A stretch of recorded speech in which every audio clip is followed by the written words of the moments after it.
Hello guys, and welcome to another video. Now this is kind of be a one take kind of thing. I literally just started making this video, so this is going to be a little bit different from my other videos, and this is going to be obviously unscripted. But in this video, I want to showcase here the PlayStation Backbone. Now, this is a little bit different than other Backbone videos because I don't think anyone has showcased the updated version, and I think what Backbone did here was kind of shady in a sense because they basically stealth released this. I don't think anybody knows about the main differences until someone mentioned it on the subreddit. So yeah, this basically just released, and I want to give you guys a showcase and a review of it and see if you guys would like to have it. So first of all, price. Now the Backbone version 2s are still $100, so expensive. Now Best Buy does have it right now for $65 if you are a Best Buy total member.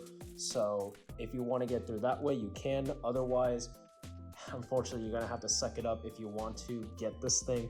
But if you're a heavy hardcore if you're a heavy hardcore mobile gamer, then obviously a lot of people recommended this. So I'm gonna say the same thing. This thing is a really nice controller, but I'm gonna go over the V2 and tell you some of the main differences between the V2 and the V1. So here, first of all, just to showcase, so the two things that you can tell that this is the generation 2 instead of the generation 1. So number one, it's they have both the labels here, so both iPhone and Android USB-C.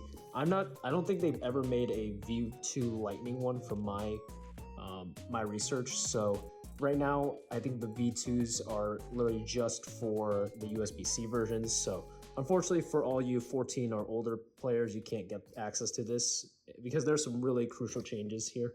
Anyways, another thing you can see here, Warzone Mobile is showcased here. Warzone Mobile never even showed up on the radar when the V1s were out. So yeah, that's another takeaway. And then finally, you can see here, it should say PlayStation Edition. Well, it should say under here, basically the Backbone 1 second generation. So that's a way that you can tell.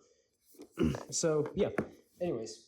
All right, a little bit of doing a second take here, but here's the Backbone 1. Here's the Gen 2 Backbone 1 here.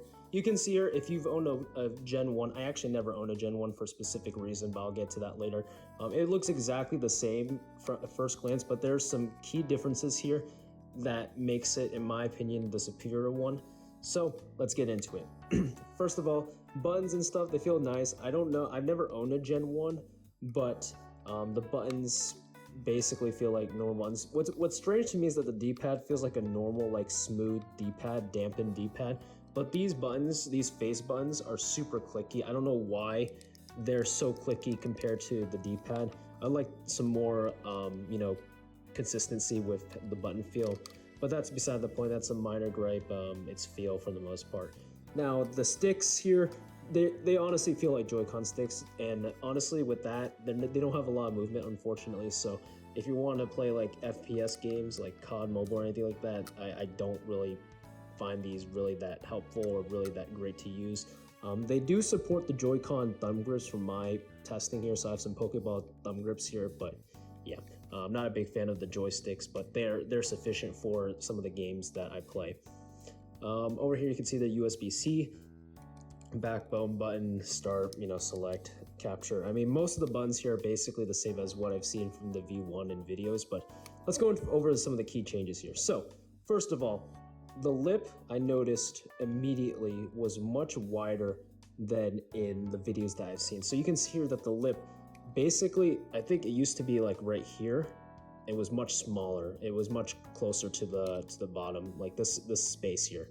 So with that extra lip, you should be able to fit more cases in here.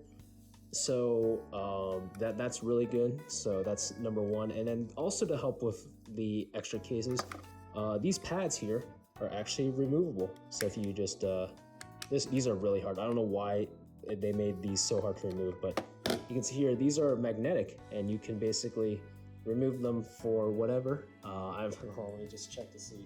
Yeah, I don't know why these are so hard to remove though, but they're magnetic, they're removable, so you can do that. And they actually, let me go ahead and open this real quick. They actually do come with a couple extra stuff in here, extra little grips in here, so, or padding inserts. you can see here that we have, I think these are the large inserts. You just basically attach these to the side. You can attach the big ones, they have small ones here, or you can attach none at all. Now you can see here, I don't have any on this specific side, and that's because of the size of the phone. So you can, honestly, you can just do that instead of, you know, running a pad, which is a big improvement. I mean, in the V1s, I've seen so many people basically just peel off this padding because it was permanent in the V1, but them being not permanent and you can just remove them in the V2 is such a nice thing. And because of that, you can now fit more phones with cases, including big phones like the Pro Max phones. So you can see here, I have a 15 Pro with a Spigen case. This is the Ultra Hybrid.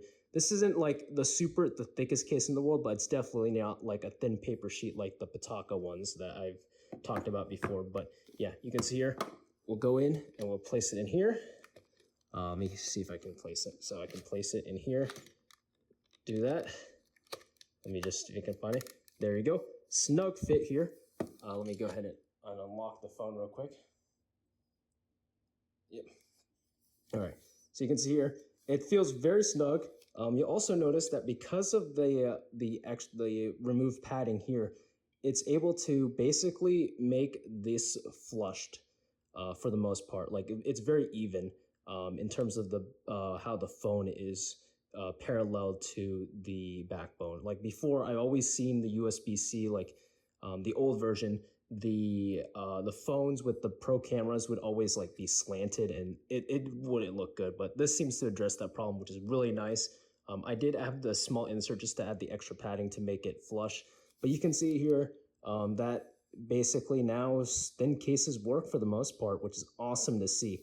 I am going to test it with the D-Brand Ghost case. I am waiting for that, but you can see here that the Ultra Hybrid works perfectly fine without any issues. I've seen so many other people having similar success with relatively the same number of cases. Now, thicker cases will have a problem still, but for the most part, if you have something like this, or like I would say like a clear case, for the most part, you should be fine now. That's a great upgrade compared to the other one, to the V1s, which basically had no support. So yeah, we can just go into Minecraft here as an example. You can see, I mean, first of all, you can see here, works, this backbone, oh, not sure what the heck happened there, but we'll just boot up to Minecraft. But you can see here, it's working as intended. Let's just hop into a Minecraft world. I will say that because of this, I think for those who are planning to play the AAA games that are going to be coming out on the iPhone, like Resident Evil 8, Assassin's Creed Mirage especially, for Death Stranding, all this, a controller is basically necessary. And obviously you can go cheaper with basically just buying a used PS4 controller or a used Xbox One controller. But if you want something portable, something small, and something that like you can set up super easily like this, no Bluetooth required, you don't have to like buy an extra module, and it feels more natural this way because it feels more like a Switch kind of deal. I would say this is definitely worth it, though I would steer away from the $100 price point. If you can get it at like below 80 or 75 bucks, I'd say it's 100% worth it. But anything above that, I would not recommend it for the most part. I think there are better and cheaper alternatives, like for example the Xbox method, the Xbox controller method. But anyways, yeah, you can see it working just fine. Oh fudge! I almost died there. How did I do that? Oh yeah, okay. Yeah, I haven't really done that much in this world, but you can see here the controls are basically working flawlessly. This feels so much nicer than the touch controllers that the Minecraft usually defaults to, so definitely recommend it. So yeah, I guess we can go to a different game real quick. All right, so I'm booting up CarX Street. This is another game that works much better on controller than it does on the touchscreen. Being able to play this with a controller basically makes it feel like you're playing an actual console Need for Speed game. For example, right, the bumpers being the up and down shifts, being able to accelerate, and especially the joystick. I think that's the big thing. I think the touchscreen wheel that they usually use for most of these driving games sucks. I don't know, and so if you're more used to those console quality experiences, then definitely like this having a controller for these games will definitely improve the experience. So yeah, as I stated before, I highly recommend getting this if you can get it on a good deal, because I still think $100 is a little bit is pretty pricey. Let's be honest, for a controller, when you can get an Xbox controller for like even at like new for like less than the $80 nowadays. So yeah. Anyways, just wanted to showcase this because I don't think anyone has really talked about the Gen 2 backbone. So yeah. Anyways, I'm going to end it here. Hopefully you guys enjoyed this quick video on the Backbone V2. If you did, make sure to leave a like, and I'll see you guys in the next one. Later.